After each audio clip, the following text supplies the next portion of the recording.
Dead festival মৃত স্বজনকে বাড়িতে আমন্ত্রণের উৎসব, যে আয়োজনের অন্যতম অনুষঙ্গ গাঁদা ফুল। হাজার বছরের ঐতিহ্য পালনে প্রতি বছরের মতো এবারও ফুলটি ক্রেতার হাতে তুলে দিচ্ছেন মেক্সিকোর চাষিরা।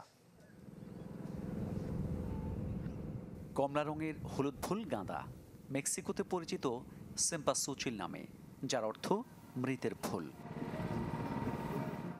গাঁদা ফুলের সুবাস বাড়ি চেনাতে সহায়তা করে মৃত স্বজনের আত্মা। এই বিশ্বাস থেকেই এমন নামে ডাকে মধ্য আমেরিকার দেশটির মানুষ। গাদার সাংস্কৃতিক গুরুত্ব আছে। এই উদ্ভিদের সাথে আমাদের পূর্বপুরুষদের সম্পর্ক ছিল। এছাড়াও কথিত স্প্যানিয়ার্ডদের বিরুদ্ধে বিজয়ের পর এই ফুলে অর্ঘ্য দেয়া হয়।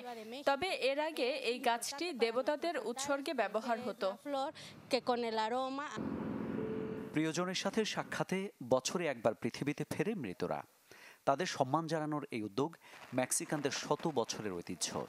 তাই উৎসবের অন্যতম অনুষঙ্গ গাঁদা ফুল যোগানে ব্যস্ত চাষিরা।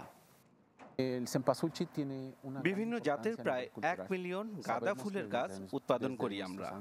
এটি একটি অত্যন্ত গুরুত্বপূর্ণ উদ্ভিদ এবং ফুল, কারণ এর গন্ধ মৃতদের বাড়ি চেনাতে সহায়তা করে। ডে অব দ্য ডেড ফেস্টিভ্যালে গাঁদা ফুলের কমলা রঙে রঙিন হয়ে উঠবে রাজধানী সহ বিভিন্ন শহরের রাস্তা, দোকান, বাড়ি এবং গির্জা।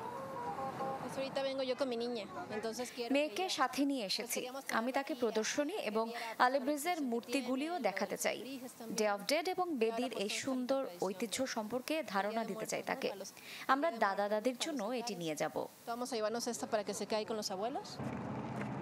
অ্যাজটেক সভ্যতারও আগে প্রাক হিস্পানিক যুগে প্রচলন হয় এই উৎসবের। কালক্রমে যা পরিণত হয়েছে আন্তর্জাতিক ঐতিহ্যে। বর্তমানে প্রয়াতদের জন্য খাবারের পাশাপাশি তৈরি করা হয় নানান পানীয়। মামুন উর রশিদ, চ্যানেল 24।